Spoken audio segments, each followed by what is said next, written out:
आज मैं देख रहा हूँ कि त्रिपुरा में लोग हिंदू मुसलमान के बारे बात कर रहे हैं, ट्राइबल बंगाली के बारे बात कर रहे हैं, हमारे ट्राइबल के अंदर रियांग जमतिया देव बर्मा उच्चॉय के बारे बात कर रहे हैं, क्रिश्चियन हिंदू के बारे बात कर रहे हैं।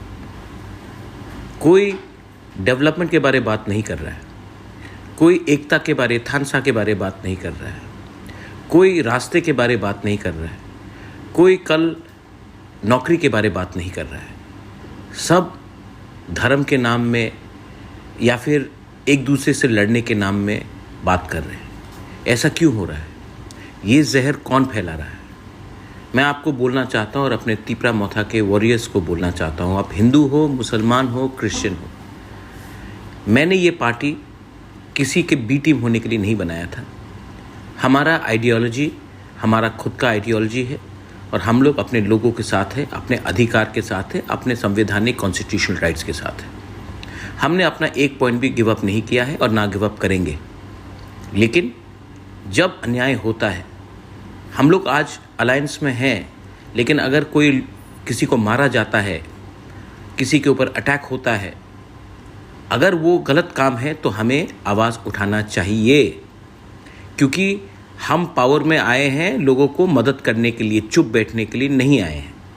तो अगर हमारे कुछ लोगों को, कुछ लीडर्स को चर्बी चढ़ गई है, तो मैं अपने वॉरियर्स को बोल रहा हूं कि आपको किसी ने रोका नहीं है सत्य के लिए बात करने के लिए। सच तो बोलना पड़ेगा, ट्रूथ इज़ एब्सोल्युटली एसेंशियल। और ये मेरा आवाज़ है, बुबागरा का आवाज़ है। बुबागरा ने आपको कभी नहीं बोला है चुप बैठो। बुबागरा ने हमेशा कहा है कि सच के लिए बात करो, अन्याय के खिलाफ आवाज़ उठाओ।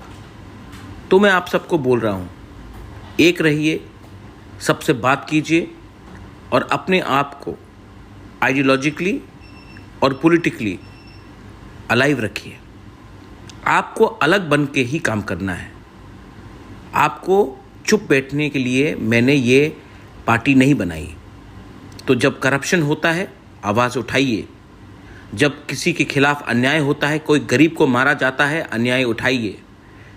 जब पुलिस स्टेशन में किसी को मारा जाता है, बात उठाइए। जब किसी का मस्जिद, मंदिर या चर्च को जलाया जाता है, आवाज़ उठाइए। शांत से उठाइए, लेकिन आवाज़ उठाइए, क्योंकि एक दिन ऐसा समय भी आ सकता है जब आप चुप रहेंगे और सब आपसे जवाब पूछेंगे कि जब आप थे तो आपने उस समय आवाज़ क्यों नहीं उठाया। जो मैं बोल रहा हूँ, इसको आपको समझना चाहिए, इसमें आपको विचार करना चाहिए। मैं ये ऑडियो मैसेज भेज रहा हूँ क्योंकि मैं चाहता हूँ कि त्रिपुरा में शांति रहे, डेवलपमेंट हो और हम सब हिंदू, बंगाली, मुसलमान, क्रिश्चियन, बुद्धिस्ट सब एक संग रहे। लेकिन ऐसा नहीं हो रहा है। कुछ लोग जहर फैलाने की कोशिश कर रहे हैं। ये समय है, आपको सत्य के संग रहना है और चुप बैठने से कुछ नहीं होगा। लेकिन जब आप आवाज़ उठाओगे तो शस्त्र से नहीं, एकता से, शांत से, वायलेंस नहीं, लेकिन आवाज़ को दबाने भी नहीं दीजिए, लेकिन वायलेंस मत कीजिए। बस यही मेरा मैसेज है। जो मैं बोल रहा हूँ, विचार कीजिए।